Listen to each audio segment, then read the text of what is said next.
Very good morning. Good morning. आवाज तो जा रही होगी, है ना? दिक्कत तो नहीं होनी चाहिए। Today is 29 and we are studying the chapter cell. Yeah, we can say that we are revising the chapter cell.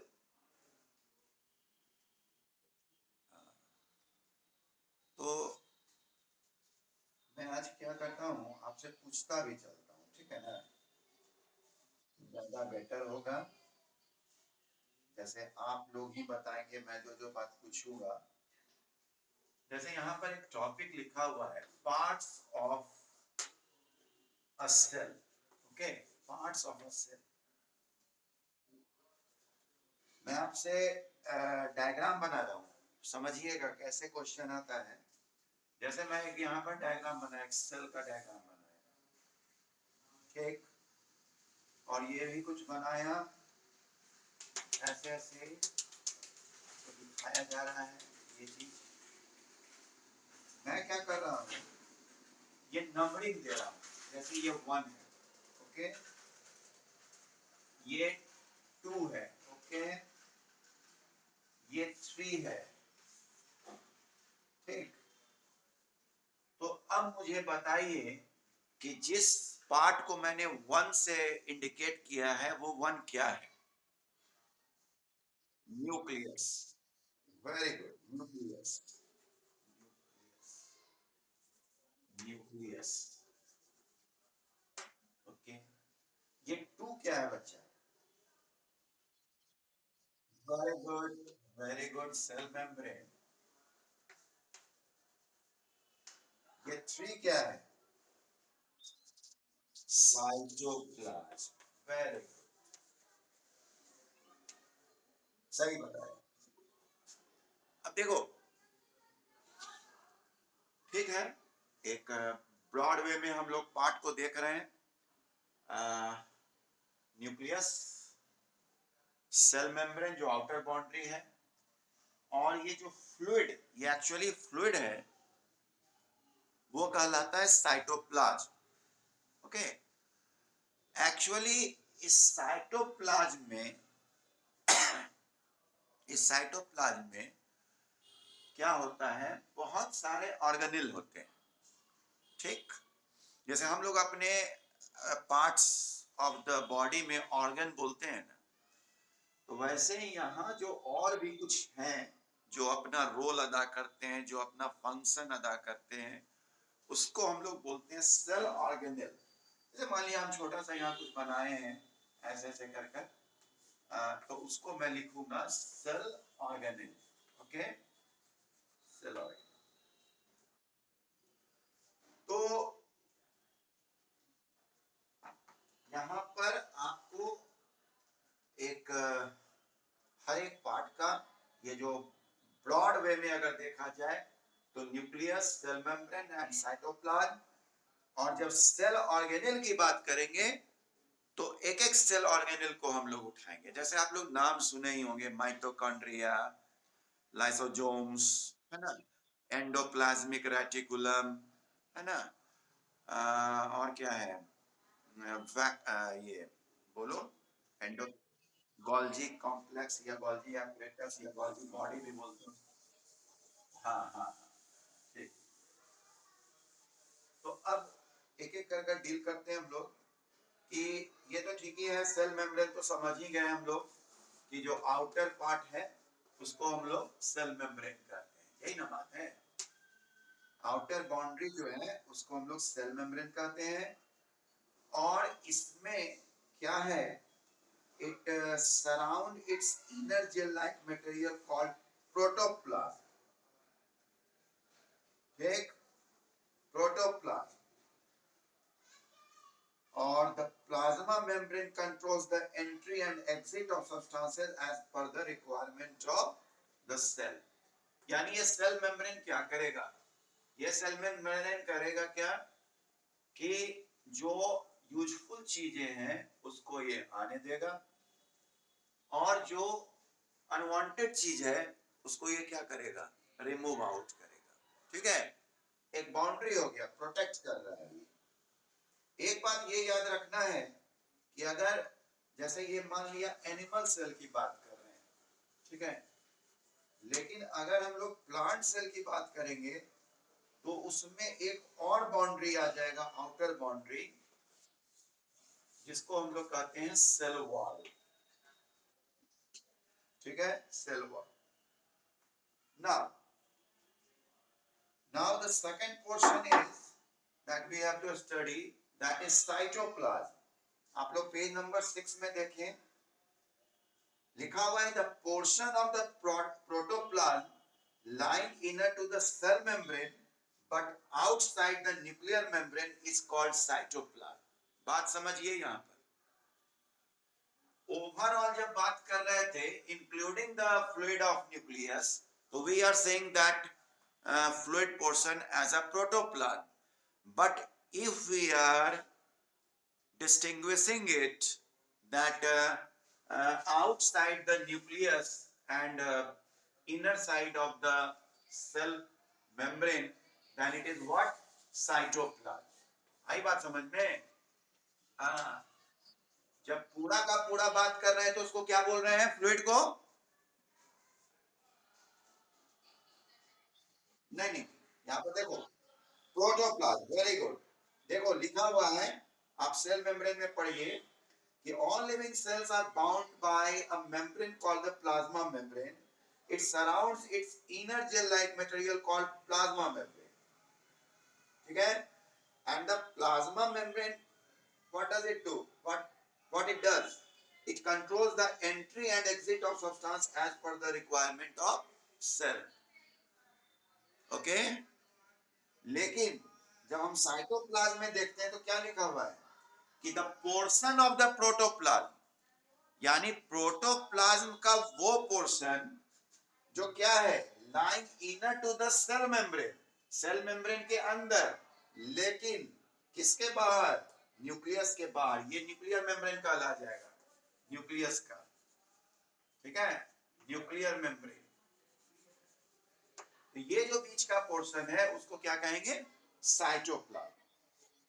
Now nucleus, now what about nucleus?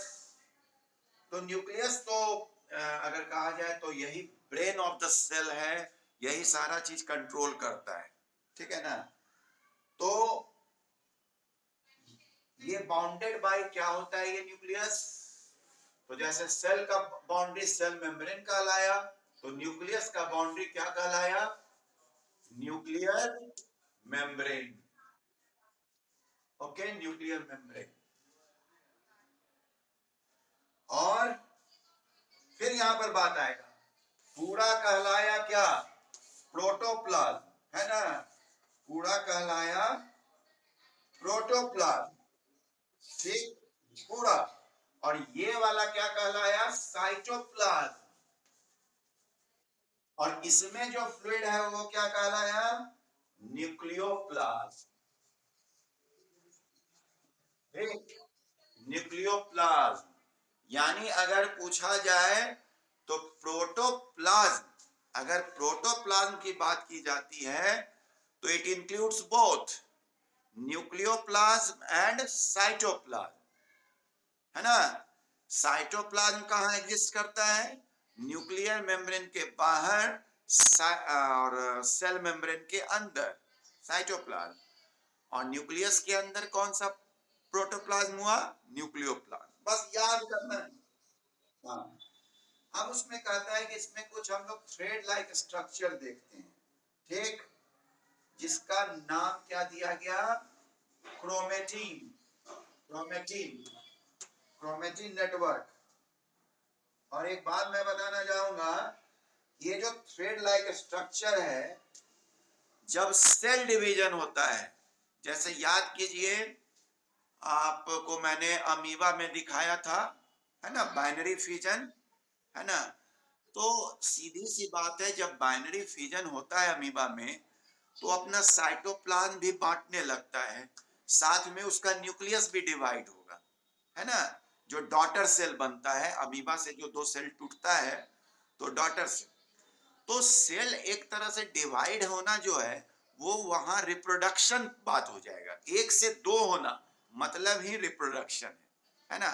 तो वहां जब हम लोग अमीबा में ही बात करते हैं तो बाइनरी फिजन जो है वो रिप्रोडक्शन ही है ना, यानी सेल डिवाइड हो रहा है। तो आपको मैं बताना चाह रहा हूं कि एक होता है माइटोसिस सेल डिवीजन और एक होता है मियोसिस, ठीक।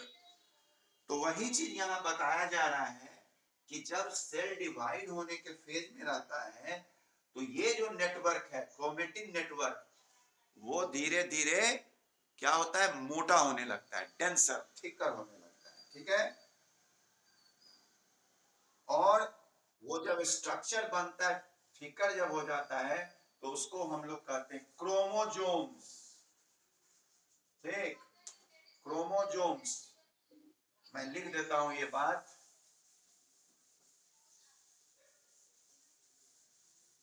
मैं लिख देता हूं कि during cell division chromatin network, chromatin network है ना, गेट व्हाट, डेंस्ड है ना, एंड थिकर हो जाता है, मोटा हो जाता है, और उसको क्या कहेंगे हम लोग, क्रोमोजोम्स, क्रोमोजोम्स। और शायद आप लोग को पहले भी मालूम होगा कि उसी में ग्रैनुलर स्ट्रक्चर होता है, दाना दाना दाना ऐसा स्ट्रक्चर पाया जाता है जिसको कहते हैं जीन्स। और यहां से तो आप बेहतर से जानते हैं कि जो हेरेडिटरी यानी जो हेरेडिटरी कैरेक्टरिस्टिक्स होता है, जैसे हम लोग जैसे कोई भी, हम हो या आप हो, कैरेक्टरिस्टिक्स माता पिता से मिलता है ना, वो किस कारण से मिलता है, यही यही जो क्रोमोसोम्स पे जो ग्रैनुलर स्ट्रक्चर जीन्स पाया जाता है उसी का ट्रांसफर होता है और वही हमारे कैरेक्टरिस्टिक्स को क्या करता है, ट्रांसफर करता है। हाँ, ठीक है। तो जैसे यहाँ पर क्रोमोसोम्स की संख्या भी बताई गई है, मैन में 46 क्रोमोसोम होता है जिसको हम लोग कहते हैं 23 पेयर, है ना। डॉग में 78, पिजन में 80, ईस्ट में 32, विट में 42। सोच लो, ये सब याद करने का चीज है। देन आइए सेल ऑर्गेनिल, सेल ऑर्गेनिल।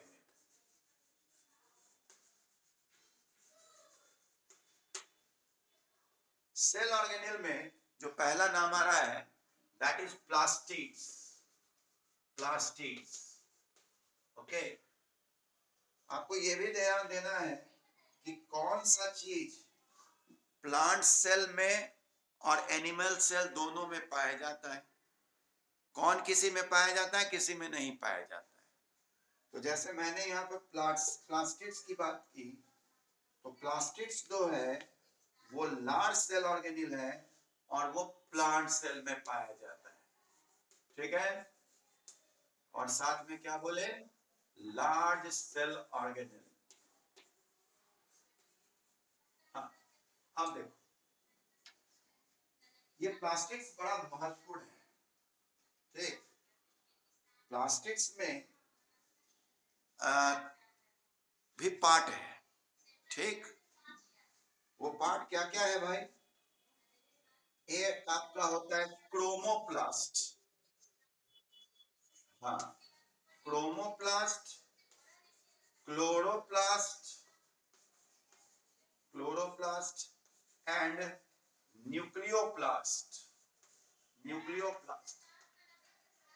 अब देखो ये तो तुम लोग सब जानते ही होगे कि प्लांट अपना फूड प्रिपेयर करने के लिए फोटोसिंथेसिस करता है। By the process of photosynthesis plants prepare their food, ये तो हम लोग सब जानते हैं। And what is that cell organelle which helps plant in photosynthesis? That is chlorophyll. That we know. क्या जानते हैं ना जी? Chlorophyll. Chlorophyll helps in trapping the sunlight.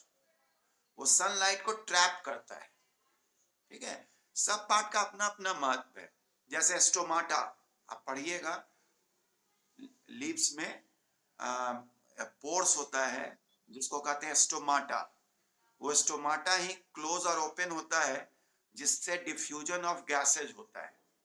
यानी जब पौधे में अंदर में कार्बन डाइऑक्साइड की कमी होगी तो वो खुल जाएगा कार्बन डाइऑक्साइड. तो स्टोमाटा का ये रोल कि डिफ्यूजन ऑफ गैसेस.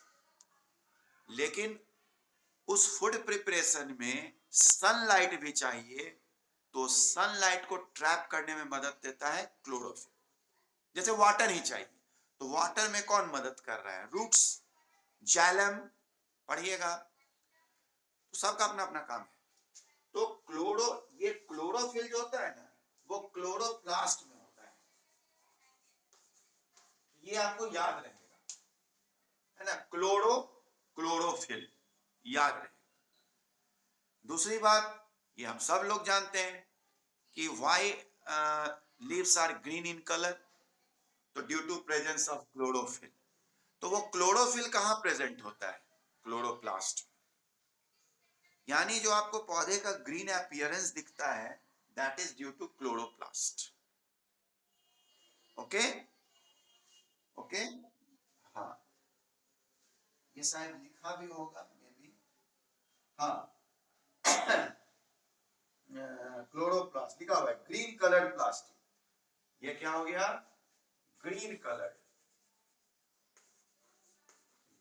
कलर्ड